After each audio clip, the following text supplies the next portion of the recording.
നിങ്ങളുടെ സ്കിന്ന് എപ്പോഴും ബ്രൈറ്റ് ആയിട്ടിരിക്കണോ? നിങ്ങൾക്ക് എന്നും ആരോഗ്യത്തോടെ നിലനിൽക്കണോ? അസുഖങ്ങളൊക്കെ പെട്ടെന്ന് മാറണോ? ഇത് വേണമെന്ന് ആഗ്രഹിക്കുന്നവർ രാത്രി നേരത്തെ ഉറങ്ങട്ടെ. രാത്രി ഒരു 9 മണിയുടെയും 10 മണിയുടെയും ഇടയ്ക്ക് ഉറങ്ങിക്കൊണ്ട് 3ൻ്റെയും 5ൻ്റെയും ഇടയ്ക്ക് ഉണരുന്നവർക്ക് അപാര ആരോഗ്യമായിരിക്കും. നല്ല സൗന്ദര്യമായിരിക്കും. സ്കിന്നിലെ ചുളിവുകൾ, ഡാർക്ക് സർക്കിൾ കാര്യങ്ങളൊക്കെ പെട്ടെന്ന് പോകും. നിങ്ങളിതൊരു 3 ദിവസം അല്ലെങ്കിൽ ഒരാഴ്ച ശ്രദ്ധിച്ചാൽ തന്നെ നിങ്ങളിൽ നല്ല മാറ്റങ്ങൾ കണ്ടുവരും. നിങ്ങളൊന്ന് ശ്രദ്ധിച്ച് നോക്കുക.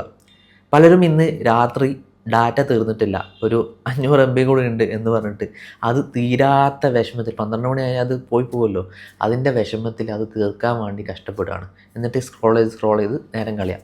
നമ്മളൊന്ന് ആലോചിച്ച് നോക്കുക. നമുക്ക് ആരോഗ്യം ഉണ്ടെങ്കിലല്ലേ പിന്നെ നാളെ നമുക്കിത് സ്ക്രോൾ ചെയ്യാൻ കഴിയുള്ളൂ. അപ്പം ഡാറ്റ പോകൊണ്ട് പോയിക്കോട്ടെ. നമ്മളെ ജീവിതം, നമ്മളെ സ്കിന്ന്, നമ്മളെ ആരോഗ്യം ഇതൊക്കെ നല്ല രീതിക്ക് മുന്നോട്ട് കൊണ്ടുപോകുക. പിറ്റേ ദിവസം ഡാറ്റ തീർത്തതിൻ്റെ ആയിരിക്കും രാവിലെ കണ്ണാടിയിൽ നോക്കുമ്പോൾ മുഖം ആകെ ഡള്ളായിട്ടിരിക്കുക, അല്ലെങ്കിൽ പിറ്റേ ദിവസം വർക്ക് ചെയ്യാൻ പറ്റാതിരിക്കുക, ക്ഷീണിക്കുക. ഇതൊക്കെ നമുക്ക് രാത്രി ഉറക്കം നഷ്ടപ്പെടുന്നതുകൊണ്ടുണ്ടാവും. അതുകൊണ്ട് എന്ത് ചെയ്യുക, രാത്രി നേരത്തെ ഉറങ്ങുക, നേരത്തെ എഴുന്നേൽക്കുക. സുബഹിക്ക് ശേഷം 5 മണിക്ക് ശേഷം പിന്നെ ഉറങ്ങാതിരിക്കുക. അത് പ്രത്യേകം ശ്രദ്ധിക്കുക. Okay, thank you.